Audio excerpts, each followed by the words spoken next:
आदाब, नमस्कार, खैर मकदम है आपका। मैं हूं आपके साथ शफ़ान अंसारी। रात के 8 बजे हैं, वक्त हुआ है बेबाक मुंसिफ का, जहां हम बात करते हैं एक ऐसे इशू को लेकर जिसका आने वाले वक्त पर देश की सियासत पर क्या असर होगा, देश की आवाम के ऊपर क्या असर होगा, उसी को लेकर बात करते हैं।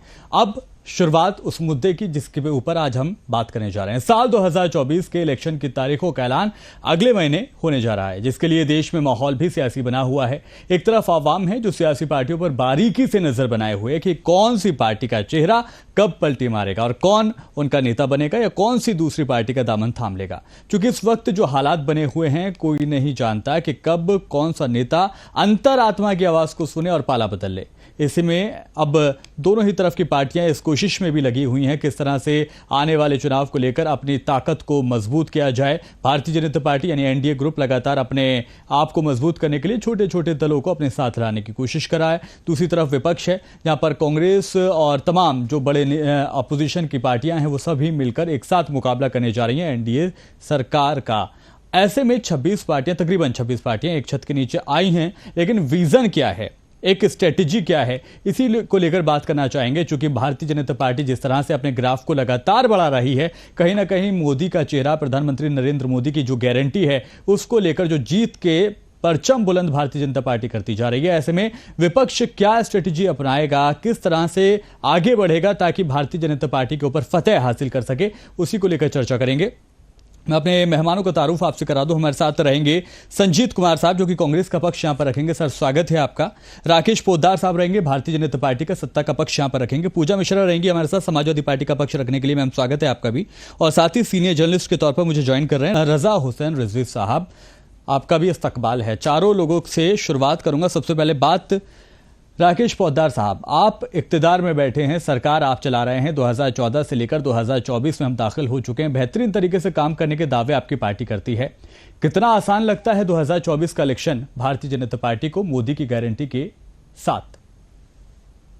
देखिए, मोदी जी की गारंटी के साथ मैं समय लेना चाहता हूं और 5 मिनट का समय लूंगा। कोई भी प्रवक्ता बीच में ना बोले। मैं कहना चाहता हूं कि जो मोदी जी की गारंटी, मोदी जी का जो काम बोल रहा है, उस काम के नाम पर हम लोग चुनाव में जाएंगे। तो दो प्रकार के चुनाव हो रहे हैं इस देश में। एक तरफ परिवारवाद है, एक तरफ राष्ट्रवाद है। तो आज भारतीय जनता पार्टी राष्ट्रवाद के नाम पे चुनाव लड़ रही है। दूसरी तरफ परिवारवाद के जो लोग हैं, जन्मी है, तुष्टीकरण की राजनीति किसी देश में जनादेश में लिया तो तुष्टीकरण की राजनीति कांग्रेस ने लिया। किसी जातिवाद की राजनीति किसी ने किया तो कांग्रेस ने किया। भ्रष्टाचार की राजनीति किसी ने किया तो कांग्रेस ने किया। लेकिन हमारी दूसरी तरफ हम लोग जो हैं विकास के नाम पे चुनाव लड़ने की तैयारी में जा रहे हैं। आप देख सकते हैं कि दूसरी तरफ जो इंडी गठबंधन है उसमें 7 दल है। पहला है शरद पवार, जो अपनी बिटिया के लिए मुख्यमंत्री बनाने के लिए लगी हुई है। दूसरा है अखिलेश यादव जी की सरकार, पार्टी, जो मुलायम सिंह यादव जी ने उनको मुख्यमंत्री बना के चले गए। दोबारा वो लगे कोशिश कर रहे हैं कि हम भी फिर दोबारा से मुख्यमंत्री बनने जाएं। हमारे बिहार में लालू जी ने राबड़ी जी को मुख्यमंत्री बनाया, अब लगे हुए तेजस्वी जी किस तरह मुख्यमंत्री बन जाए। और मैं चौथा आ जाऊं, तृणमूल कांग्रेस की बात करना चाहता हूं। बंगाल में ममता बनर्जी जी चाहते हैं कि मेरा भतीजा अभिषेक बनर्जी किस तरह मुख्यमंत्री बन जाए। लेकिन दूसरी तरफ हमारे देश के प्रधानमंत्री राष्ट्रवाद के नाम पे काम करना चाहती है। हमारे 3 मुद्दे थे। हम लोगों ने 50 साल तक इस देश में लड़ाई लड़ा। 50 साल लड़ने के बाद हमें आजादी मिली 370 की। जहां हम लोग कहते थे कि श्यामा प्रसाद मुखर्जी जिसकी शहादत हुई, हम लोग कहते जहां बलिदान हुआ मुखर्जी वो कश्मीर हमारा है। वो 370 का हम लोगों ने कोशिश की, 370 जैसे मुद्दे को खत्म करने की काम की। दूसरा हमारा मुद्दा था तुष्टीकरण का। आज राम मंदिर का मुद्दा था। हम लोगों ने 50 साल राम मंदिर की लड़ाई लड़ी, लेकिन लास्ट में माननीय प्रधानमंत्री के नेतृत्व में हमारा राम मंदिर बना। और तीसरा हमारा यूसीसी का उस मुद्दे को लेकर हम चल रहे हैं। जो हमारे गरीब तबके के जो मुस्लिम भाई बहने हैं, जिनकी 18 साल की कम उम्र में शादी हो जाती है, और उनके लिए हम लोग लड़ाई लड़ने का काम करें। कम से कम आज हमारे सामने हमारे भाई सफा अंसारी जी बैठे हैं, बड़े अच्छा लगता है कि कम से कम भारतीय जनता पार्टी से सवाल तो पूछते हैं। इस लायक तो माननीय प्रधानमंत्री नरेंद्र मोदी जी ने बनाया। हम लोग चाहते हैं कि सबका साथ, सबका विकास, सबका विश्वास, सब प्रयास के साथ भारत आगे बढ़े। और हम कहते हैं हम लोगों ने आगे भारत को ले जाने के लिए लद्दाख से लेके लद्दीप तक, पंजाब से लेके पूर्व तक, किसान से लेकर विज्ञान तक, सेल्फ हेल्प पूर्व से लेकर स्टार्टअप तक, साक्षरता से लेकर स्पेस तक हम लोगों ने काम किया। मतलब कुल मिलाकर राकेश जी, अगर देखा जाए आपकी बातों का निचोड़ निकालूं तो बहुत आसान आपको लग रहा है 2024 में जीतना प्रधानमंत्री नरेंद्र मोदी की योजनाओं के जरिए, उनकी गारंटी के जरिए, ठीक है? जी, मैं आपको एक चीज और बता देना चाहता हूं। राहुल गांधी जी कहते थे, हमारे देश के प्रधानमंत्री लाल किले से खड़े होकर कहते थे, स्वच्छ भारत की बात कही तो कहते थे देखो लाल किले से स्वच्छ भारत की बात की, लेकिन हम लोगों ने शौचालय बनाने का काम किया। स्कूल के अंदर 12 करोड़ शौचालय बनाए, 16 करोड़ शौचालय लोगों के घर में बनाने का काम किया। ठीक है राकेश जी, मैं आऊंगा आपके पास, एक एक कमेंट में सबसे ले लूं। संजीत कुमार साहब कांग्रेस का पक्ष रखने के लिए यहाँ पर बैठे हैं। सर, कांग्रेस एक सबसे बड़ी पार्टी है विपक्ष की अगर देखा जाए, लेकिन तैयारियां क्या हैं? क्या कुछ चैलेंजेस आपके सामने आपको नजर आते हैं? जी नमस्कार सभी साथियों को। मैं अभी आपने सफान भाई, आपने राजेश पोदार जी से बात पूछी कि आपकी क्या तैयारी है। दुख की बात यह है कि उन्होंने कहा कि मैं 5 मिनट बोलूंगा, लेकिन शायद 1 मिनट भी अपनी बात वो नहीं रख पाए और पुनः कांग्रेस के परिवारवाद एवं अन्य तुष्टीकरण की नीतियों के ऊपर वो भाषण देना शुरू कर दिया उन्होंने। सच्चाई यह है कि 10 वर्ष का समय बीत गया, अपने काम गिनाने के बजाय आज भी भारतीय जनता पार्टी के कार्यकर्ता, नेता और यहां तक कि आदरणीय मोदी जी भी अपनी छाती पीट पीट कर कांग्रेस को पानी पी पी करके गालियां देते हैं, कोसते रहते हैं। दुर्भाग्यपूर्ण स्थिति है। उन्होंने कहा गारंटी, मोदी की गारंटी, एक नाम मोदी की गारंटी चलती है। आदरणीय राकेश पोदार जी से मैं कहना चाहता हूं कि मोदी शब्द इस देश के अंदर, प्रधानमंत्री लोकतांत्रिक व्यवस्था के अंदर किसी व्यक्ति की कोई गारंटी होती नहीं है। आदरणीय मोदी जी ने देश के लोकतंत्र के अंदर किस प्रकार अधिनायकवाद का उन्होंने परिभाषा दी है, एक बेहतरीन उदाहरण आदरणीय मोदी जी हैं, जिन्होंने देश की प्राचीर से कहा अगली बार तो मैं ही जीत कर आऊंगा। देश की संसद में कहा कि अब की बार 400 पार और अब की बार मैं ही जीत कर आऊंगा, तीसरी बार। तो पहली बार देश की जनता के सामने वे आज चुनौती जनता को दे रहे हैं कि देखो तुम मुझे वोट दो या ना दो, जीतकर तो मैं ही आऊंगा। तो मेरा यह कहना है कि भारतीय जनता पार्टी की सरकार पिछले 10 वर्षों में लोकतंत्र को ना सिर्फ कमजोर किया है बल्कि सर, लोकतंत्र को कमजोर करने वाली बात क्या, दलील क्या है आपकी इसके पीछे? जी बहुत बढ़िया आपने पूछा, दलील क्या है। आप क्या पिछले कर्नाटक की सरकार को, लोकतंत्र को खोखला करने का पहला उदाहरण मैं आपको देना चाहता हूं, मध्य प्रदेश और कर्नाटक, और यहां तक कि आज की घटना, जो कल घटना घटी है हिमाचल के अंदर, पहली बात, लोकतंत्र कमजोर होती है धीरे धीरे से। जब उसके नीचे की मिट्टी आप कुरेदना चालू करते हैं तब धीरे धीरे वो कमजोर होती है। तो इस प्रकार चुनी हुई सत्ता को उन्होंने विधायकों का इस्तीफा करवा करके लोकतंत्र को, सरकार को अस्थिर किया और इस देश के अंदर किस प्रकार पैसे से, धनबल से, जनबल से किस प्रकार कमजोर किया जा सकता है, एक बेहतरीन नमूना पेश किया भारतीय जनता पार्टी की लीडरशिप ने। मैं आपसे ये कहना चाहता हूं, भारतीय जनता पार्टी का ऑन रिकॉर्ड ये है कि किस प्रकार से 335 करोड़ देश के 30 इंडस्ट्रियलिस्ट के गर्दन पर छुरी रख करके 335 करोड़ वसूल किया भारतीय जनता पार्टी ने। ये ऑन रिकॉर्ड है। संजीत साहब, ठीक है संजीत साहब, मैं आपकी बात को पूरे जहन लगा के, दिमाग लगा के मैं सुन रहा था, लेकिन एक बात तो बताएं, यहां तो आपका भी फेलियर हो सकता है ना। अगर आपकी सुक्खू सरकार, हिमाचल की सरकार अपने जो नुमाइंदे हैं उनको अपने साथ नहीं रख पा रही है, तो फेलियर तो आपकी सरकार का हुआ। हर चीज का ठीकरा अगर भारतीय जनता पार्टी पर फोड़ दिया जाएगा तो इस तरह से राजनीति नहीं चलेगी ना कांग्रेस की। सफान भाई जी, भारत का इतिहास, भारत का लोकतांत्रिक इतिहास गवाह है कि पंडित जवाहरलाल नेहरू जी अब कैबिनेट बना रहे थे तो उन्होंने अंबेडकर जी को भी अपने साथ लिया था जी। तमाम ऐसे उदाहरण भारत की लोकतांत्रिक व्यवस्था की नींव भारतीय राष्ट्रीय कांग्रेस ने जब रखी तो उसमें विपक्षी दलों का भी एक अपना योगदान और उनकी भूमिका रही है। ठीक, हम विपक्षी नेताओं का इज्जत किया करते थे, इसलिए नहीं क्योंकि वो विपक्ष में थे। इसलिए कि देश के अंदर लोकतंत्र को मजबूत करना है तो अपने साथियों को साथ ले। हमें विपक्ष हमने माना नहीं, लेकिन आज वर्तमान राजनीतिक व्यवस्था के अंदर, देश के अंदर आज विपक्ष को मिटाना तो बात छोड़ दीजिए, आज इस देश पर मानो विपक्ष नहीं, एक दुश्मन के रूप में भारतीय जनता पार्टी के लोग ट्रीट करते हैं। इस बात को आप अस्वीकार कर सकते। चलिए पूजा जी, मैं आऊंगा, संजीत जी आऊंगा आपके पास, पूजा जी के पास जाऊंगा।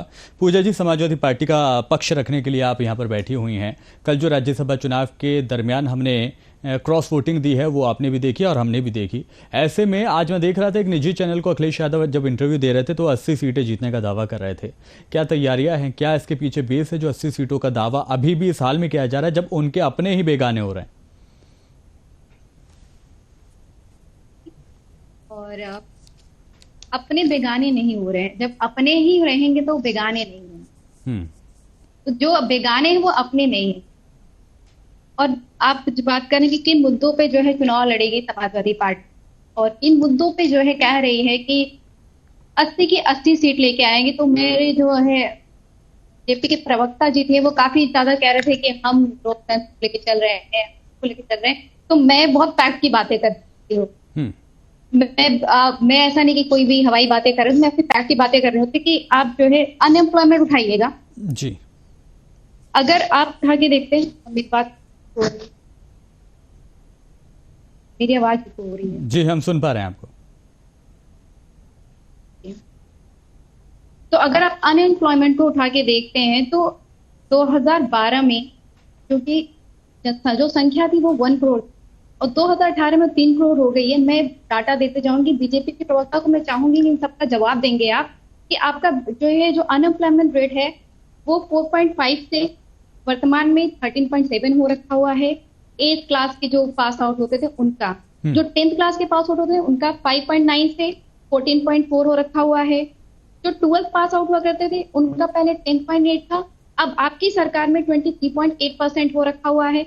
और अभी जो ग्रेजुएशन वाले थे उनका अनएम्प्लॉयमेंट रेट जो है 19.2 था और अभी जो है 35.8 हो रखा है। ओवरऑल जो है अगर मैं एम्प्लॉयमेंट से गिनाते चली पूजा जी तो ठीक है, मैं आपकी बातों से पूरी तरह से सहमत हूँ, लेकिन मसला पता है क्या है? मसला यह है कि ये बातें विपक्ष के द्वारा, सबसे बड़ी बात रोजगार, बेरोजगारी, इसको लेकर, बढ़ती महंगाई को लेकर, ये वो मुद्दे हैं जिनको लेकर लगातार विपक्ष हमलावर है सरकार के ऊपर, लेकिन उसका असर दिखाई नहीं दे रहा। ये तमाम मुद्दे आप बढ़ चढ़कर उठा जरूर रहे हैं, अपने लेवल पर उठा रहे हैं, सोशल मीडिया पर उठा रहे हैं और सड़क पर उठा रहे हैं, लेकिन वोट में कन्वर्ट नहीं हो पा रही हैं ये चीजें। तो कहीं ना कहीं या तो आवाम आपकी इन बातों से सहमत नहीं है या फिर आप पुरजोर तरीके से इन मुद्दों को उठा नहीं पा रहे। क्या लगता है आपको?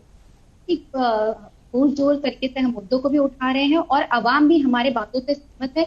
अगर आपको भरोसा नहीं हो रहा तो आप सर्वे करके देखिएगा तो आपको पता चलेगा कि लोगों को लगता है कि धोखा हो रहा है हमारे साथ। चुनाव के नतीजे भी तो हम देख रहे हैं ना, चुनाव के नतीजे भी तो बिल्कुल। आप जो चंडीगढ़ चुनाव का भी तो नतीजा देखा आपने, मेयर भी तो देखा आपने जी। अब ये तो है कि चोरी पकड़ी गई, न जाने कितनी चोरियां पकड़ी नहीं गई होगी। और जो हमारे प्रधानमंत्री जी हैं वो धृतराष्ट्र हो रखे हैं, उनको चाहिए सारा साम्राज्य और वो चाहते हैं कि इसके लिए चाहे पूरे देश का चीरहरण कर लिया जाए, उनको पूरा साम्राज्य मिल जाना चाहिए और इसी पे वो वर्क करते चले जा रहे हैं। अगर वो 400 पार की बात करते हैं तो कैसे कर लेते हैं? उनको पता है कि वो बेईमानी करेंगे। अगर वो बेईमानी नहीं करना चाहते हैं तो एक बार बैलेट पे करके चुनाव देख ले। बेईमानी से आप जीत नहीं सकते हैं। अगर बेईमानी करने पे, हम जो है संविधान को मानने वाले लोग हैं, लोकतंत्र को मानने वाले लोग हैं, हमसे बेईमानी होगी नहीं। हम आपके अगेंस्ट, हम बेईमानी के अगेंस्ट लड़ते रहेंगे और जो है आते रहेंगे। जनता भी जो है चाहती है इनको हटाना। 2024 का चुनाव अगर एक बार करके देख ले बैलेट से, इनको पता चल जाएगी कि हाँ धरातल पे कहाँ पे रह रहे हैं। ठीक है, जवाब ले लेता हूँ। ये राकेश जी, वाकई में बैलेट से क्यों नहीं करा लेते इलेक्शन? क्यों डर लगता है आपको? विपक्ष लगातार मांग कर रहा है, 2019 में बढ़ चढ़ कर मांग की थी। देखिए, ये तो पुराने ख्याल के आदमी हैं। अखिलेश यादव जी कितने विधायक या कुछ सांसद या राज्यसभा जा रहे हैं तो बैलेट से जीत रहे हैं क्या? जब हम चुनाव जीतते हैं तो कहते हैं ईवीएम खराब है, जब ये चुनाव जीतते हैं तो मैं तो नहीं कहता ईवीएम खराब है। लोकतंत्र है, लोकतंत्र में सभी लोग वोट देते हैं, जिनको जनादेश मिलता है वो चुनाव जीतते हैं। रही दूसरी बात, कांग्रेस के प्रवक्ता गला फाड़ के बोल रहे थे। मैं कहना चाहता हूँ ये चुनाव भारत को महान बनाने वाला चुनाव है 2024 को, और भारत को महाशक्ति बनाने वाला चुनाव है। हम लोग चंद्रमा के ऊपर भी नहीं सर, इससे पहले महाशक्ति नहीं था, बीजेपी की सरकार आने से पहले नहीं था। मैं बता रहा था इनके 12 घोटाले इन्होंने किए। नहीं सर, ये इस लफ्ज पर तो आपको खुद एतराज करना चाहिए ना। आप कह रहे हैं कि 2024 को तरक्याती देश बनाए, इससे पहले तरक्की नहीं की क्या मुल्क ने, या भारतीय जनता पार्टी के सारे तरक्की होगी क्या? देखिए तरक्की की जी, सिर्फ 2 एम्स थे, हम लोगों ने 22-23 एम्स बनाने का काम किया। एयरपोर्ट 16 एयरपोर्ट थे, हम लोगों ने 56 एयरपोर्ट बनाने का काम किया। तो काम हमारा दिखता है। 35 किलोमीटर प्रतिदिन सड़क बनाने का आज हम काम कर रहे हैं। ये मात्र 9 किलोमीटर सड़क इनकी बनती थी एक महीने में, 30 दिन में 9 किलोमीटर सड़क बनाते थे, लेकिन हम लोग 35 किलोमीटर प्रतिदिन सड़क बनाने का काम कर रहे हैं। इनकी आय का रिपोर्ट है कि जो 80 करोड़ लोगों को जो हम लोगों ने राशन दिया, उसमें 24 करोड़ लोग कोरोना के बाद गरीबी रेखा से बाहर आए। इनकी महंगाई दर जब 2014 में छोड़ के गए हैं तो 11 पॉइंट था, आज महंगाई दर क्या है? 4.6 पॉइंट है। तो कहीं ना कहीं कांग्रेस के जो बोल रहे हैं ना भैया, इनको सिर्फ प्रधानमंत्री की कुर्सी चाहिए। सोनिया जी चाहते कि राहुल गांधी किस तरह कुर्सी इनको मिल जाए, लेकिन हमारा लक्ष्य 2045-47 तक है कि भारत को विश्व गुरु बनाना है। सबका साथ, सबका विकास, सबके विश्वास के साथ भारत को आगे बढ़ाना है। लेकिन इन लोगों की बात मैं कहता हूं कि कांग्रेस आज जो चिल्ला रही है, कांग्रेस नहीं टूट के शरद पवार की पार्टी बनी, कांग्रेस नहीं टूटकर ममता बनर्जी की पार्टी बनी। आज अखिलेश यादव जी की बात बोलते, राम मनोहर लोहिया, इन्होंने जवाहरलाल नेहरू का नाम लिया, हमारे पूर्व प्रधानमंत्री थे। जवाहरलाल नेहरू जी ने 1942 में ही सोच लिया था कि देश का बंटवारा हो। मैं नहीं बोल रहा हूँ, राम मनोहर लोहिया की अनुयायी आज हमारे प्रवक्ता बैठी हुई है, वो किताब उनकी पढ़ ले, डायवर्सन, उस किताब में पढ़े। उनकी मंशा थी कि देश का बंटवारा हो। 1947 में वही हुआ, देश का बंटवारा हो गया। और राम मनोहर लोहिया ने लिख के गया, गफूर खान साहब थे, उस किताब के अंदर उन्होंने लिखा, संजीत जी इनकी बात थी। तो ये लोग कांग्रेस वाले जो बौखलाए हुए हैं, राहुल गांधी बौखलाए हुए हैं, सिर्फ इन लोगों को कुर्सी से मतलब है, भारत का विकास। ठीक है राकेश जी, मैं आऊंगा आपके पास भी, और संजीत जी आपके पास आऊंगा, लेकिन इससे पहले मैं रजा हुसैन रिजवी साहब के पास जाऊंगा। रजा हुसैन रिजवी साहब, कितना मुश्किल देखते हैं, कांग्रेस लगातार एड़ी चोटी का दम लगा रही है, लगातार भारत जोड़ो न्याय यात्रा कर रही है, लेकिन उसका कितना असर दिखेगा, वोटों में तब्दील हो पाएगी ये भीड़ जो राहुल गांधी के साथ नजर आती है? देखिए, ऐसा है कि जो चुनाव 2024 का आ रहा है, ये बहुत ही इंटरेस्टिंग और बहुत ही शानदार चुनाव होगा, और लोगों को अच्छा लगेगा जब उसका रिजल्ट आएगा, तब महसूस होगा कि साहब बहुत अच्छा रिजल्ट आया है। देखिए, ऐसा है, जब राज्य के चुनाव हो रहे थे, तो जब बंगलौर में, कर्नाटक में कांग्रेस की सरकार बन गई और गुजरात में बीजेपी की सरकार बनी, तो बीजेपी की सरकार गुजरात में बनने में बीजेपी को उतनी खुशी नहीं हुई जितना ज्यादा गम उनको हुआ कि कर्नाटक में उसकी सरकार नहीं बन गई। और कर्नाटक में जब सरकार कांग्रेस की बन गई, तो हिमाचल के बाद कर्नाटक बनी, तो कांग्रेस के लोगों की बाछें खिल गई। उनको बस अब लगा कि भारतीय जनता पार्टी को हम 5 राज्यों का चुनाव होगा, वहां भी पटक देंगे, और उसके बाद 2024 के अंदर गठबंधन करके हम पूरा देश को हिला देंगे और भारतीय जनता पार्टी को उखाड़ देंगे। ये कांग्रेस के दिमाग में बात कर्नाटक के चुनाव के बाद से आ गई, और उसने ये समझा कि 3 राज्य तो में जीत ही लेंगे, मध्य प्रदेश और राजस्थान और छत्तीसगढ़। राजस्थान हमारा ही है, छत्तीसगढ़ हमारा ही है, मध्य प्रदेश भी हम अब की जीत लेंगे। और उस गुमान के अंदर बड़ी तेजी से जो है वो कांग्रेस ने वहां काम किया, लेकिन भारतीय जनता पार्टी उससे ज्यादा तेजी से काम उसने किया कि वहां पर सेंट्रल मिनिस्टर्स को उसने उतार के ये बताया कि अगर एक सेंट्रल मिनिस्टर उतरता है या एक मेंबर ऑफ पार्लियामेंट उतरता है, तो कम से कम 7 एमएलए को प्रभावित कर, तो सांसदों को उतार दिया। और सांसद को उतारने का रिजल्ट ये हुआ कि भारतीय जनता पार्टी वहां जो है मजबूती से, चाहे राजस्थान हो, चाहे मध्य प्रदेश, छत्तीसगढ़ में जीती। अब उधर कांग्रेस अपना गठबंधन की तैयारी कर रहा था। गठबंधन की तैयारी में नीतीश पूरे देश के अंदर हर राज्य में नीतीश जी घूमे, और घूमने के बाद लोगों को इकट्ठा किया गठबंधन के लिए। अब गठबंधन के लोग जब इकट्ठा हो गए, तब फिर बीजेपी को ये लगता है कि हमारी जो है वो सरकार उस मजबूती से नहीं आ पाएगी जिस मजबूती से आना चाहिए। तो बस भारतीय जनता पार्टी ने फिर कोशिश करना शुरू किया और उसके बाद उसकी सबसे बड़ी विजय जो हो गई वो 23 जनवरी को जब नीतीश कुमार जो है भारतीय जनता पार्टी के साथ जो है सरकार बनाने की बात की। और नीतीश भी इतने समझदार हैं, जब उन्होंने देखा कि 22 जनवरी को रामलला विराजमान हो गए अयोध्या में और पूरे देश में एक हाहाकार मच गया, भारतीय जनता पार्टी की तरफ लोग मुड़ने लगे, तो उन्होंने जो है नीतीश ने भारतीय जनता पार्टी के तरफ जो है पलटा मारा और उसके साथ सरकार बनाई। लेकिन ये जब हुआ तो उसके बाद ये हुआ कि जो गठबंधन था, तो गठबंधन का एक होने वाला संयोजक जो पूरे देश में गठबंधन की तैयारी कर रहा था, भारतीय जनता पार्टी ने बड़े सलीके से उसको अपने तरफ कर लिया। अब जब अपने तरफ कर लिया तो पूरा देश के अंदर गठबंधन हिल गया। टीएमसी ने कहा कि हम गठबंधन में नहीं शामिल होंगे, आम आदमी पार्टी भी दाहिने बाएं भागने लगी, यहाँ अखिलेश भी दाहिने बाएं भागने लगे। और उसके बाद बड़ी समझदारी से बीजेपी ने उत्तर प्रदेश में जो समाजवादी पार्टी के साथ जुड़े हुए गठबंधन थे, चाहे वो राजभर हो, बड़े प्यार से उसको अपनी तरफ ले लिया, चाहे आरएलडी हो, जयंत हो, उसको बड़े प्यार से अपने तरफ ले लिया। फिर उसके बाद ये प्यार से लेते लेते मनोज पांडे मुख्य सचेतक को ले लिया। जो विधानसभा के अंदर विपक्ष के नेता अखिलेश यादव के पीछे वाली सीट पे बैठते हो, मनोज पांडे मुख्य सचेतक हो, और वो जो है राज्यसभा के चुनाव में क्या वोट दिया है सब आपको पता है, उसमें ज्यादा बताने की जरूरत नहीं, पूरे देश में इसकी चर्चा हुई है। तो अखिलेश अपना ही कुनबा रोक नहीं पा रहे। पहले तो अपने गठबंधन को नहीं रोक पाए, फिर अपने कुनबे को नहीं रोक पाए। अरे ये 8वीं सीट नहीं जीतती। भारतीय जनता पार्टी ने फर्स्ट राउंड में अपने साथी जो है राज्यसभा के कैंडिडेट को उतारा था, और 3 जो है समाजवादी पार्टी ने। और जब मरमरी शुरू हो गई कि पीडीए का जो है कैंडिडेट नहीं उतरा है, इसमें जो है वो रंजन जी उतरे हैं, जया जी उतरी हैं, सुमन जी उतरे हैं, तब बाद भारतीय जनता पार्टी ने समझा कि छीका टूटा, छीका गिरने वाला है। उसने तड़ से लास्ट मोमेंट में संजय सेठ का पर्चा दाखिल करा दिया। और उसके बाद मौर्य निकले, उसके बाद 2 महासचिव ने इस्तीफा दिया, मौर्य ने इस्तीफा दिया, शेरवानी ने इस्तीफा दिया। उसके बाद प्यार से लोग निकलना शुरू हो गए। अरे इसको समझने की जरूरत है।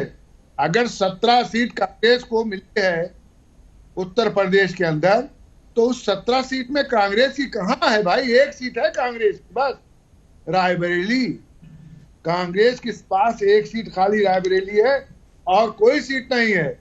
और 2 सीट उसमें बीएसपी की है 17 में, और 14 बीजेपी की है।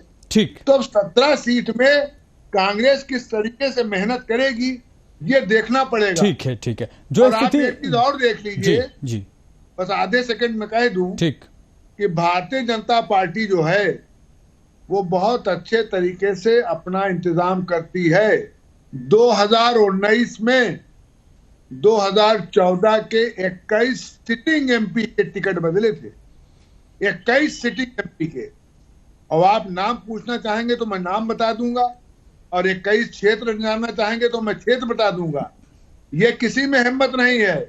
कांग्रेस जो डूब रही थी, अगर उन नौजवान को वहां बना देते जो है मुख्यमंत्री मध्य प्रदेश के अंदर, सिंधिया को, ये बुढ़ऊ को न ले गए होते वहां, जो है कमल जी को, बुद्धों को बैठा दिया हर जगह, तो ये दिक्कत ना होती।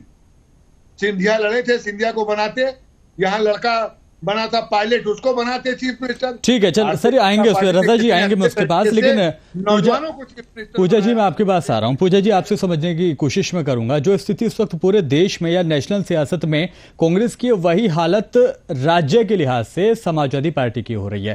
कांग्रेस नेशनल लेवल पर इकट्ठा नहीं कर पा रही है, आपकी पार्टी राज्य स्तर पर इकट्ठा नहीं कर पा रही है। अब वक्त बहुत कम बचा है, शुरुआती वीक में मुझे लगता है मार्च में तारीखों का ऐलान हो जाएगा, नोटिफिकेशन जो है वो जारी हो जाएगा। उसके बाद या तो आप अपना कुनबा साथ लाने की कोशिश करें, या फिर प्रधानमंत्री नरेंद्र मोदी जैसी मजबूत पार्टी भारतीय जनता पार्टी के सामने उसे टक्कर लें। बहुत मुश्किल होगा ये सफर आपके लिए।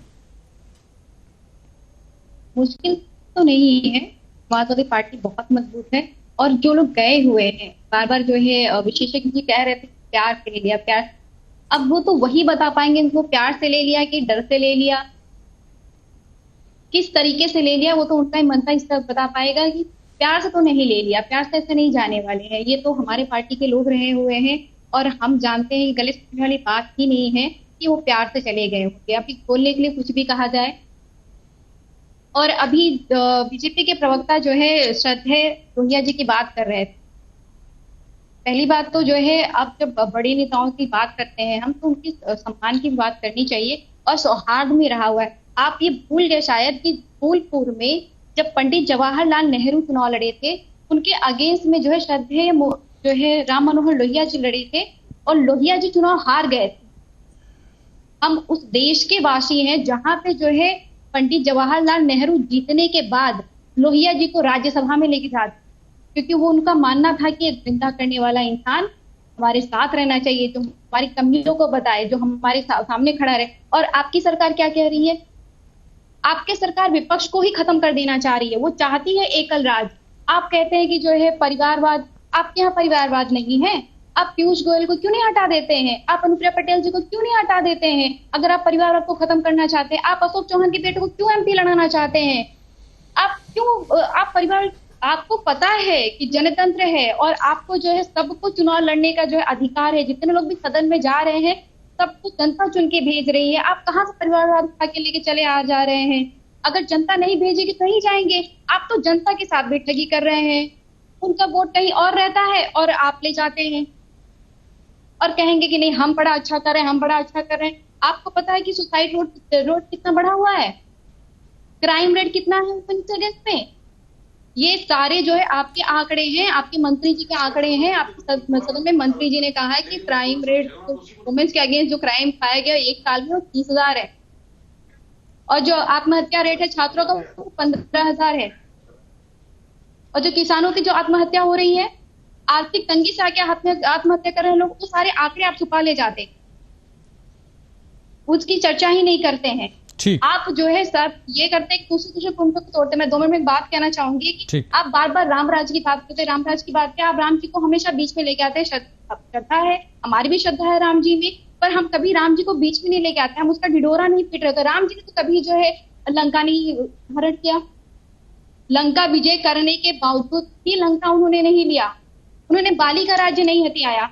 आपको अपने आप पर भरोसा ही नहीं है, आपको अपने संगठन पर भरोसा नहीं है, आपको अपने विचारधारा पे भरोसा नहीं है, इसलिए आप दूसरे पार्टियों को तोड़ने का काम करते हैं। अगर अपने संगठन पे भरोसा रहे, अपने विचारधारा पे भरोसा रहे, तो आपको तोड़ करने की जरूरत ही क्या है? अभी आप कह रहे थे कि जो है 8वां प्रत्याशी उतारा, 8वां प्रत्याशी उतारा ही इसी मंशा से था कि हम जो है फिर करेंगे बेईमानी, हम फिर लगेंगे लोकतंत्र की हत्या करने के लिए। वरना जब आपको पता है कि हमारा जो बल है, जो हमारा संख्या बल है, वो 7 राज्यसभा कैंडिडेट को ही ले जा सकता है, तो 8वां आपने उतारा इसी मंशा के साथ में कि हम जो है करेंगे गलत कार्य, हम लोकतंत्र की हत्या करेंगे। अदरवाइज फिर आप क्यों उतारते? आप उतारते हो किस किया था? आपको कैसे कभी कोई आहत को रखा हुआ है, आपको स्वप्न आ रहा है, वो स्वप्न में आके बताते हैं कि आहत हो रहा है, कि आप दिल को समझ लेते हैं, आप दिल को नहीं समझ लेते, आप कोई आपके स्वप्न में नहीं आता। आप बस इतना जानते हैं कि आप गलत कार्य भक्ति से कर सकते हैं।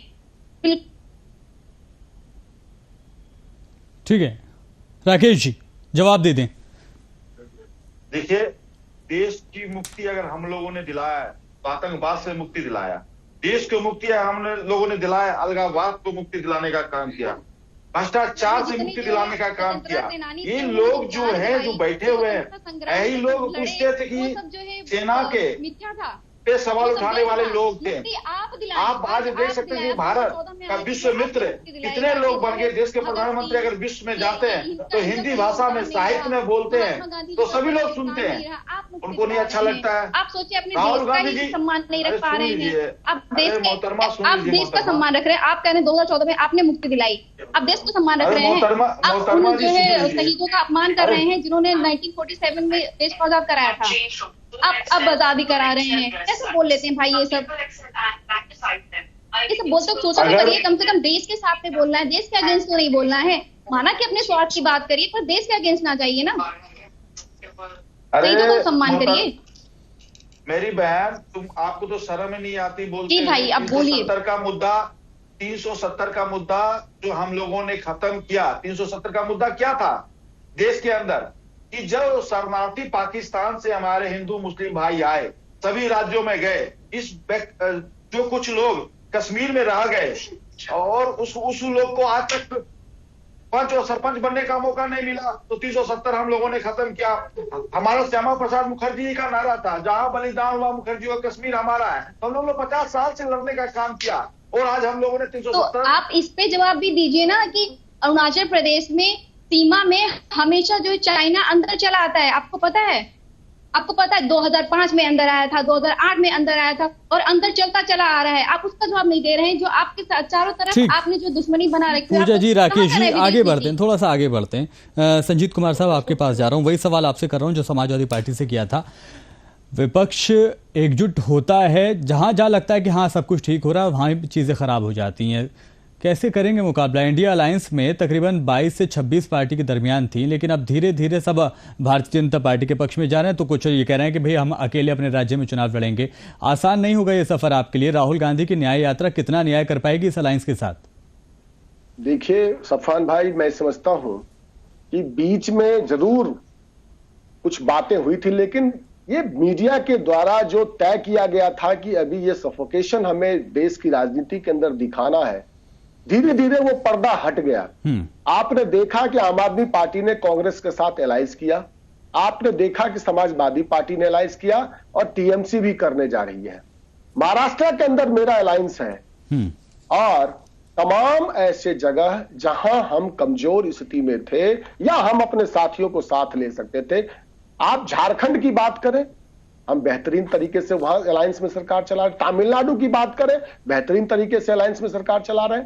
तो तमाम जो विपक्षी दल हैं वो इस देश के अंदर वर्तमान राजनीतिक जिम्मेदारी को वो समझते हैं और वो बखूबी निभा रहे हैं। देखिए, इस देश के अंदर केवल और केवल आज जो वर्तमान राजनीतिक और सामाजिक परिस्थिति है इस देश के अंदर, हमें भारतीय जनता पार्टी के खिलाफ देश की जनता आज एकजुट हो रही है। देश की जनता आज एकजुट क्यों हो रही है और क्यों जरूरत है इस देश के अंदर एकजुट होने की, इसको चीज को हमें समझना पड़ेगा। आज देश की राष्ट्रीय सुरक्षा, राष्ट्रवाद की बात आप करते हैं, भारतीय जनता पार्टी के साथी भी राष्ट्रवाद की बात कर रहे थे। मैं पूछना चाहता हूं, 18 दौर की बातचीत हुई चाइना के सैनिक जनरल के साथ, किस प्रकार? राकेश जी, आऊंगा मैं आपके पास जी। 1 लाख वर्ग किलोमीटर उन्होंने हथिया लिए हमारी जमीन, ये बात तय है। भारतीय जनता पार्टी के राज्यसभा सदस्य डॉक्टर सुब्रमण्यम स्वामी ने साफ साफ शब्दों में दिल्ली हाईकोर्ट के अंदर रिट पिटीशन फाइल किया और उन्होंने कहा कि देश, भारतीय जनता पार्टी की सरकार चाइना के मामले में हमें जानकारी नहीं दे रही है। भारतीय जनता पार्टी, मोदी जी झूठ बोलते हैं कि चाइना ने हमारी जमीन नहीं हड़पी। चाइना ने हमारी जमीन भारतीय जनता पार्टी के शासनकाल में, मोदी जी के शासनकाल में हड़पी, ये बात सत्य है। अब मैं आपसे कहना चाहता हूं, जिस देश के अंदर 80 करोड़ लोगों को आप 5 किलो अनाज के ऊपर आप जिंदा रख रहे हैं, तो आप समझ सकते हैं कि देश की आर्थिक स्थिति कैसी होगी। देखिए, मैं सफान भाई, मैं आपसे स्पष्ट कहना चाहता हूं, देश के अंदर कहा जाता है कि आज 3 ट्रिलियन इकोनॉमी हो गई, 2.5-3 ट्रिलियन का इकोनॉमी के आसपास। लेकिन जहां एक तरफ आप इकोनॉमी की बात आप करते हैं, पैसे की बात करते हैं, उसी तरह दूसरी तरफ महंगाई जो है, आज एक अमीर आदमी के लिए महंगाई और एक गरीब आदमी के लिए महंगाई बराबर है। आज 96 रुपए लीटर अगर पेट्रोल एक गरीब आदमी खरीदता है और एक अमीर आदमी भी खरीदता है, तो आज जो कंज्यूमिंग प्राइस है, जो कंज्यूम करने की स्थिति है इस देश के अंदर, आम लोगों की, गरीबों की स्थिति नहीं रह गई है। कांग्रेस पार्टी ने, आदरणीय राहुल गांधी जी ने कहा कि इस देश के अंदर हम सत्ता में आएंगे 2024 के अंदर हम कास्ट कंसेंसस करेंगे। इसका क्या फायदा होगा? सामाजिक न्याय, आर्थिक न्याय और राजनीतिक न्याय। इस देश के अंदर जो तमाम गरीब वर्ग के लोग हैं, काम क्या किया उसकी बात करो। भागीदारी नहीं की गई है। हमें 2013-14 में, 12-13 में हमारी तरफ से आर्थिक और सामाजिक कंसेंसस किया गया। भारतीय जनता पार्टी साधन करो भाई। नहीं करने देना चाहते। 2012 अभी में अरविंद केजरीवाल जी के साथ आज खाना खा रहे हो, आपको गाली देता था। अरे समाजवादी एक एक करके गले। राकेश जी मैं आऊंगा, आपसे जवाब लूंगा। राकेश जी नहीं, ये तो इनका भाषण सुनने के लिए हम बैठे नहीं है। मैं ये कहना चाहता हूँ, राष्ट्र को आगे ले जाने के लिए बचाना है तो देश इनका भाषण जनता सुनने आज के लिए बैठे हुए एकजुट होकर के भारतीय जनता पार्टी हम का लोग राष्ट्रवादी मुकाबला है। भारतीय जनता पार्टी का 16 करोड़ कार्यकर्ता है। हम लोग राष्ट्रवादी है, राष्ट्र के लिए मर रहे हैं। ठीक है संजीत जी, राकेश जी को सुन लीजिए। देखना पसंद नहीं करना राष्ट्र चाहते, के लिए मर रहे हैं। बदलाव के मूड में है। राष्ट्र इसीलिए मैं हमारा कहना है। चाहता हूँ हम लोग 2024 राष्ट्र जो के लिए है काम कर रहे हैं। इनके जैसे भ्रष्टाचारी नहीं है। 12 घोटाले इनके राज्य में हुआ था। 12 घोटाले इन्होंने किया था। आपके द्वारा दिए गए रिकॉर्ड इन्होंने किया था।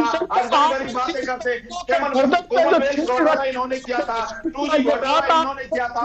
INX घोटाला इन्होंने किया था। आप इस बात पर घोटाला इन्होंने किया था। घोटाला इन्होंने किया था। अगस्ता रुपए जो आपने वसूली किया था। आज ये बड़ी बड़ी बातें कांग्रेस के कर रहे हैं। अरे करो, अरविंद केजरीवाल था ना, करा तो सिन्हा जी को जेल भेज दूंगा। अरे आपको सोनिया जी को जेल भेज दूंगा।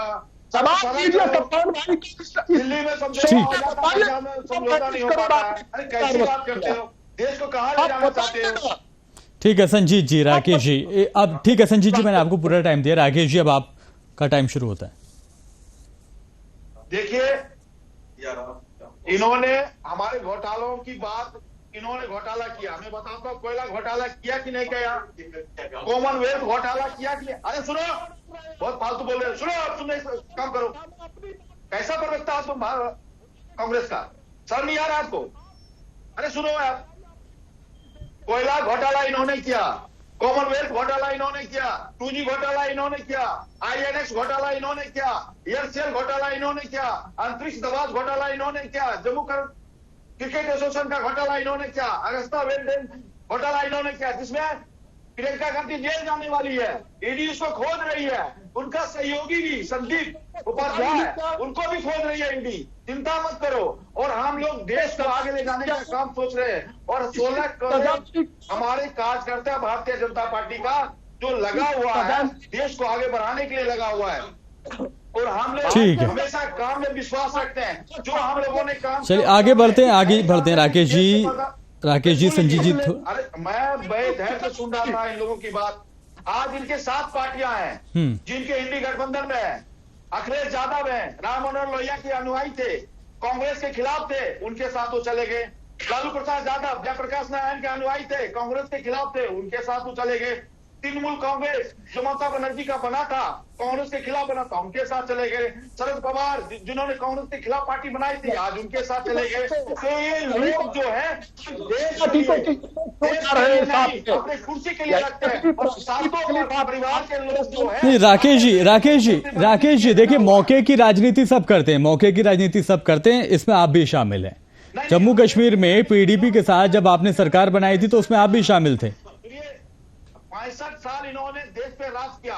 इन्होंने परिवारवाद की राजनीति की, तुष्टीकरण की राजनीति की, जितना भी जनादेश ने लिया, जातिवाद की राजनीति की 65 सालों में। ठीक है राकेश जी, ठीक है। आपने मेरी बात का जवाब नहीं दिया। मैं आगे बढ़ रहा हूँ थोड़ा सा। पूजा जी से कमेंट ले लेता हूँ, उसके बाद रजा जी के पास आऊंगा। पूजा जी संक्षेप में। बार बार जो है बीजेपी के प्रवक्ता कह रहे हैं कि जो कांग्रेस के अगेंस्ट रही समाजवादी पार्टी को। मैंने जो पहले भी बोला कि तो जो है स्वर्गीय श्रद्धेय लोहिया जी, वो नेहरू जी के साथ राज्यसभा में थे। नेहरू जी जब MP। और जहां तक बात रही विपक्ष की, विचारधाराएं वो अलग रहती हैं, पर जहां देश की बात आएगी वहां विपक्ष एक होगा। और आज जो विपक्ष एक है वो देश के लिए विपक्ष एक है, क्योंकि आप देश को नाश करने पे उतारू हो गए हैं। 2000 ऐसा लगता है कि आने वाले समय में आपका टारगेट है कि डिक्टेटरशिप को आगे बढ़ाना और एक देश और एक जो है पार्टी कर देना है। एक ही इंसान चुनाव लड़ेगा, एक ही चुनाव इंसान जीतेगा। लोकतंत्र कहाँ रह जाएगा? लोकतंत्र ये भी कहता है कि आपके पास अच्छे ऑप्शन होने चाहिए। जनता के पास ऑप्शन जाने चाहिए कि वो चुन के किसे भेजना चाहती है, किसे सदन में देखना चाहती है, विपक्ष किसे चाहती है, पक्ष में किसे चाहती है, वो सारे आप खत्म कर देना चाहते हो। बार बार जो है घोटाले गिना रहे। आपके घोटाले गिनाने लग जाए तो आप तो घोटाले के आरोपी को राज्यसभा भेज दे रहे हैं। ठीक है, रजा हुसैन साहब, आगे बढ़ाते हैं इस डिबेट को, थोड़ा सा आरोप प्रत्यारोप ज्यादा हो गए। अब मैं आपसे समझना चाहूंगा, राहुल गांधी ने भारत जोड़ो यात्रा निकाली, उसका अच्छा खासा रिस्पांस मिला, ये कांग्रेस के द्वारा कहा गया, विपक्ष के द्वारा भी कहा गया। उसके बाद कांग्रेस को लगा कि जिस तरह से भारत जोड़ो यात्रा निकली उसी तरह से भारत जोड़ो न्याय यात्रा निकालते हैं, दूसरा सेशन इसका निकालते हैं, लेकिन उसका बहुत ज्यादा वो चर्चा नहीं हो रही। जो पहला क्रेज था वो इतना ज्यादा क्रेज अब दिखाई नहीं दे रहा है। भारतीय जनता पार्टी को इससे कितना नुकसान होने की उम्मीद आपको लगती है? देखिए, ऐसा है कि भारत जोड़ो न्याय यात्रा जो दूसरी निकली है, ये इसका समय ठीक नहीं है। जो पहली यात्रा राहुल की निकली थी उसका समय बहुत अच्छा था। ये इसलिए अच्छा नहीं है कि चुनाव सर पर है। भारतीय जनता पार्टी अपने कैंडिडेट को नाम दे करके क्षेत्र में भेज चुकी है, जाओ प्रचार करो। एक राउंड पूरा वो गांव गांव जाकर के पूरी बात वो कर चुके हैं अपने वोटर से। विपक्ष के लोग अभी अपने ठीक से कैंडिडेट का नाम अभी घोषित नहीं कर पाए हैं और चुनाव बिल्कुल सर के ऊपर है। कांग्रेस ने तो अभी तक कैंडिडेट नहीं घोषित किया, बीजेपी का तो कल परसों तक कैंडिडेट की सबकी लिस्ट आ जाएगी और कांग्रेस यही मात खा जाती है कि सबसे लास्ट में वो अपने कैंडिडेट को उतारती है। तब तक जो है दूसरे पार्टी के लोग जो है क्षेत्र में जाकर के अपने आम जनता को बता देते हैं कि साहब मैं आ गया हूं, मैं इस पार्टी से हूं। तब तक आम जनता मन बना लेती है कि हमें वोट किसको देना है। तो जब जनता मन बना लेती है वोट, तो उसका फिर मन बदलने में बहुत दिक्कत होती है और ये कांग्रेस की बहुत बड़ी वीक पॉइंट है। इस पर कांग्रेस कभी ध्यान देती ही नहीं है। हमारे कांग्रेस के प्रवक्ता भी बोल रहे थे मोदी जी को झूठ बोलते हैं। हमें लगता है कि ये एक संवैधानिक पद पे व्यक्ति बैठा है, डायरेक्ट ये कहना झूठ बोलते हैं ये अच्छा नहीं है। अगर इसको ये कह दिया जाए कि सही नहीं बोलते हैं तो हमें लगता है कि जरा से ये जो है शब्द अच्छा रहेगा। लेकिन झूठ बोलते हैं, झूठ बोलते हैं, तो ये अच्छा नहीं लगता। आप कह दिए सही नहीं बोलते हैं जो बोलते हैं, क्योंकि सच और झूठ में एक तरीके से जो है वो पॉजिटिविटी और निगेटिविटी है। तो ये हर प्रवक्ता को समझना चाहिए कि साहित्य से अच्छे तरीके से जो है वो अपनी बात को रखे। तो मकसद कहने का ये है कि इनकी भारत जोड़ो न्याय यात्रा इस वक्त उस तरीके से कामयाब नहीं हो पा रही है जिस तरीके से कामयाब होना चाहिए। क्योंकि अब आप यही देखिए चौहान भाई कि जिस राज्य में जाते हैं, पहले कहीं ऐसा हुआ उस यात्रा में कि जिस राज्य में गए उस राज्य में जो इनका गठबंधन का व्यक्ति था वो टूट के अलग चला गया। जिस राज्य में गए पार्टी का बड़ा लीडर छोड़ के दूसरी पार्टी में चला गया। अब बंगाल में आप गए, टीएमसी ने कहा हम एक भी सीट नहीं देंगे, 4800 में हम लड़ेंगे, जबकि 2 लड़े थे उस बार। आप उत्तर प्रदेश में आप आए, उत्तर प्रदेश में ये आपने गठबंधन भी किया। गठबंधन के बाद क्या हुआ कि 8 कांग्रेस ने तो अपने 2 एमएलए का जो है वोट दिया, उसने गठबंधन अपना पूरा किया, लेकिन आप खुद अपना कुनबा नहीं रोक पाए। तो एक तरीके से यहाँ भी जो गठबंधन हुआ, यहाँ भी जो है एक तरीके से भारतीय जनता पार्टी ने हिला दिया। ठीक है, यही सवाल मैं राकेश जी से करना चाहूंगा। राकेश जी, कितना चैलेंजिंग लगता है राहुल गांधी की इस यात्रा को देखकर?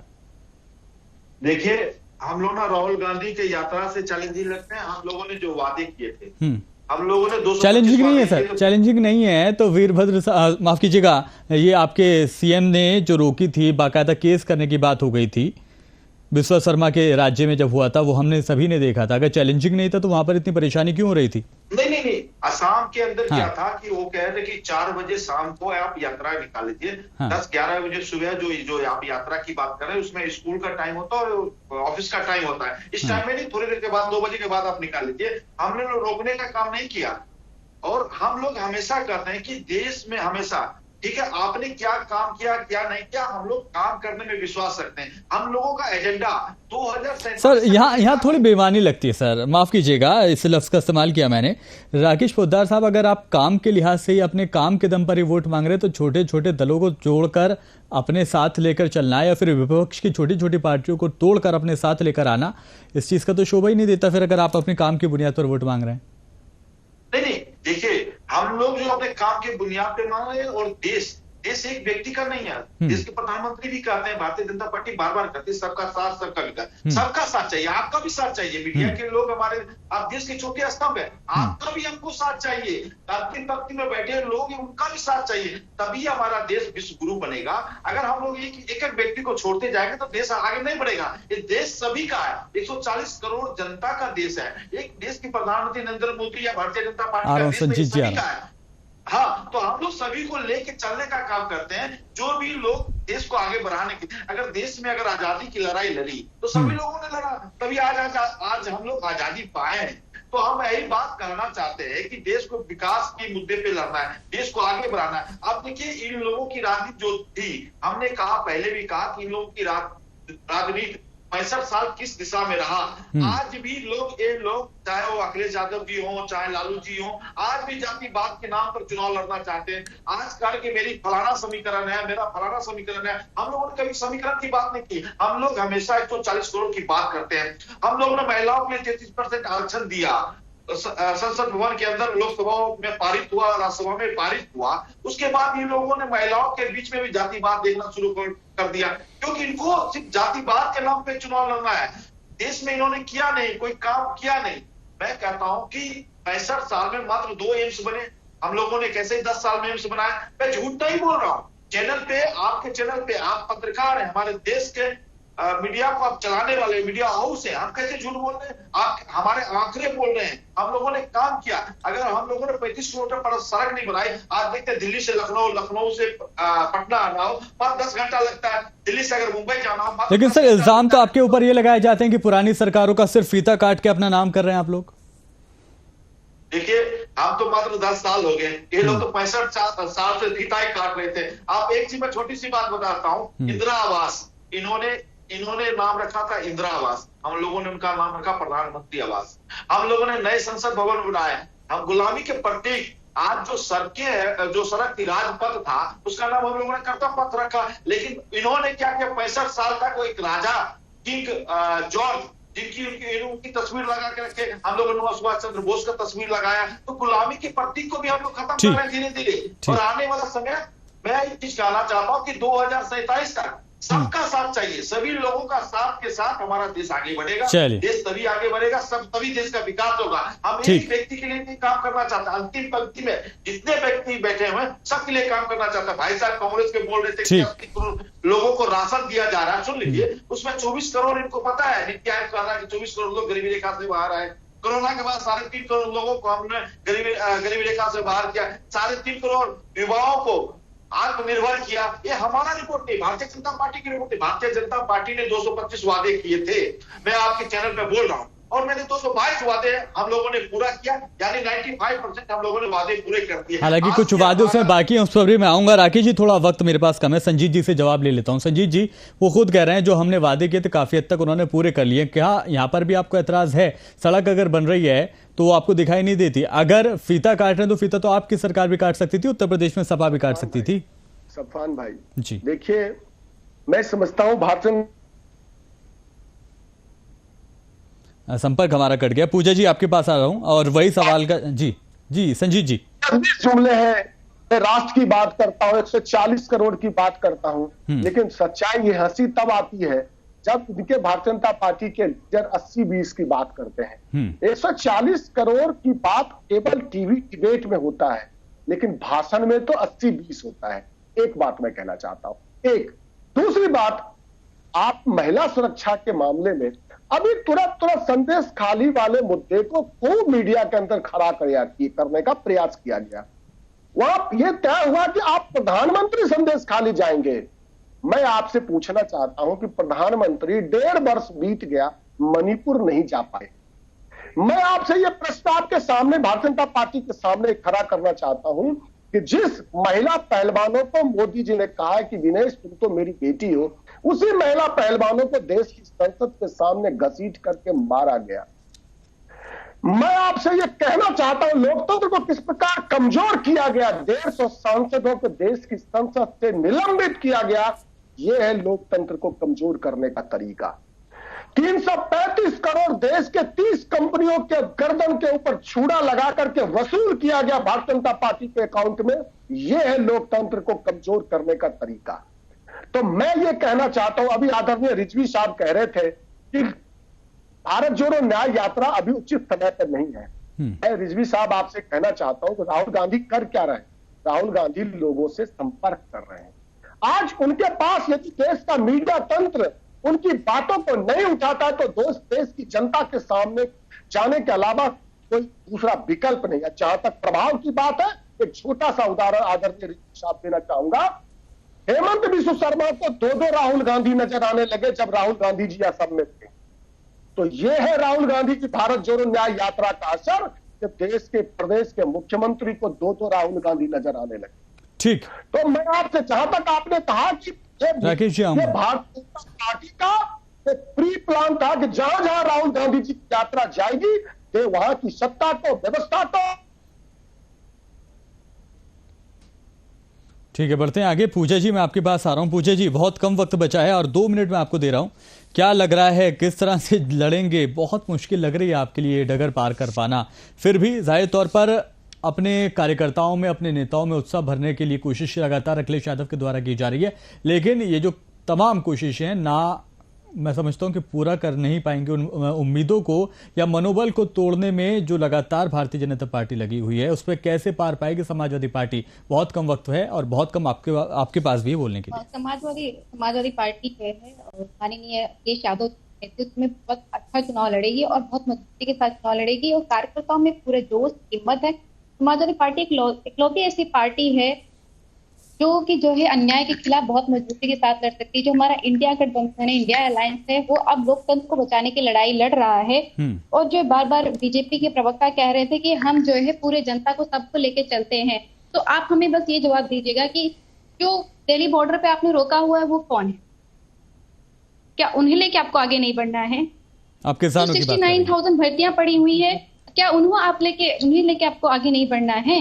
जो आपने यूपी पुलिस के जो अभ्यर्थियों ने डाला होता, उन्हें आपको लेके आगे बढ़ना है? पुलिस जो डंडे दौड़ा रही है आरए और आरोप के जो अभ्यर्थियों पे, उनको लेके आपको आगे नहीं बढ़ना है? आपने कहा था कि 15 लाख रुपए सबको देंगे। आपकी बेरोजगारी से और आर्थिक तंगी से रोज आत्महत्याएं हो रही है। 15 आत्महत्याएं रेगुलर हो रही, रोज पर डे हो रही है, आंकड़ा है। और आप इलेक्टोरल बोर्ड बना करके 2018 में हजारों करोड़ रुपए अपनी पार्टी के पास कर लेते और देश में आर्थिक तंगी से आत्महत्या हो रही है और आप कह रहे देश को लेके आगे बढ़ रहे हैं। आप देश को लेके आगे बढ़ रहे हैं तो पार्टी को लेके आगे बढ़ रहे हैं, जिसको सुप्रीम कोर्ट भी करी तो गलत है। इलेक्टोरल बोर्ड जो बनना, हजारों रुपए आपने अपने पास रखी है। तो समाजवादी पार्टी इंडिया अलायंस में बहुत के साथ चुनाव लड़ रही है और 2024 का चुनाव ये बिल्कुल बताएगा कि कितने धरातल पर इंडिया अलायंस है और बहुत मजबूती के साथ। ठीक है, तो पूजा जी पूरी तरह से कॉन्फिडेंस नजर आ रही है। रजा जी, आपके पास आ रहा हूँ, लास्ट कमेंट आप ही को दे रहा हूँ। बार बार विपक्ष के द्वारा यह कहा जा रहा है कि लोकतंत्र को धीरे धीरे कुचलने की कोशिश हो रही है, लोकतंत्र को खत्म करने की कोशिश और साजिशें चल रही हैं। आपको क्या लगता है इतना आसान होगा एक इतनी बड़ी डेमोक्रेसी को खत्म कर देना, यहाँ पे जहां पर इतना बड़ा चुनाव होता है जो वाकई दुनिया में कहीं और नहीं देखने को मिलता? देखिए, ये कहना ये बिल्कुल गलत है कि लोकतंत्र को खत्म किया जा रहा है। ये बिल्कुल गलत है, क्योंकि लोकतंत्र को खत्म कैसे किया जा रहा है? क्या वोटर वोट नहीं दे रहा है?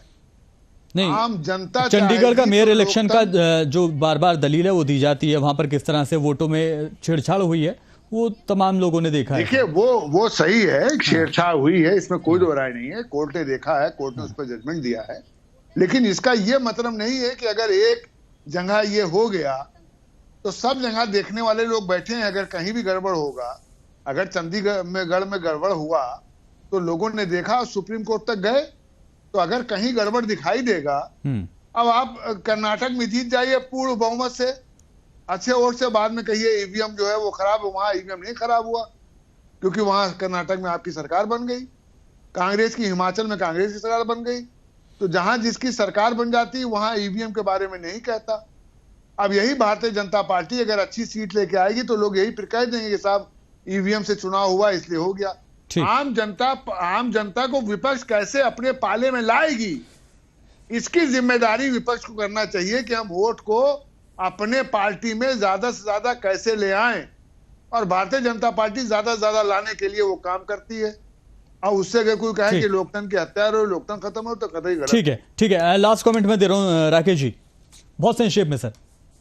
देखिए, मैं कहना चाहता हूं कि हम लोग जो चुनाव में जाएंगे, विकास के नाम पे चुनाव लड़ेंगे। हम जो वादे 2019 से लेके 24 तक जो वादे थे, उस वादे पे 222 काम हम लोगों ने आज हमारे देश के राष्ट्रीय अध्यक्ष जेपी नड्डा जी ने, भारतीय जनता पार्टी के राष्ट्रीय अध्यक्ष नड्डा जी ने कर दिया।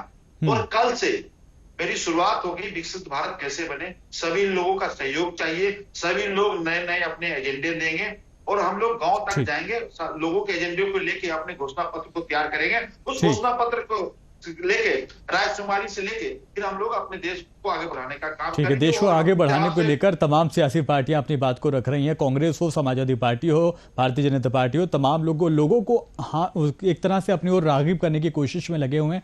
हालांकि अब देखना यह होगा कि 2024 के चुनावों में जनता किस ओर जाती है। एक तरफ है राहुल गांधी, जो विपक्ष के चेहरे को रिप्रेजेंट करने की कोशिश कर रहे हैं, और कितना असर, कितना फायदा उनको मिलेगा, यह भी देखने वाली बात होगी। बहुत शुक्रिया हमारे तमाम मेहमानों का जो हमारे साथ जुड़े थे। और फिलहाल बेबाक मुंसिफ में इतना ही। दीजिए इजाजत और आप बने रहिए मुंसिफ टीवी के साथ।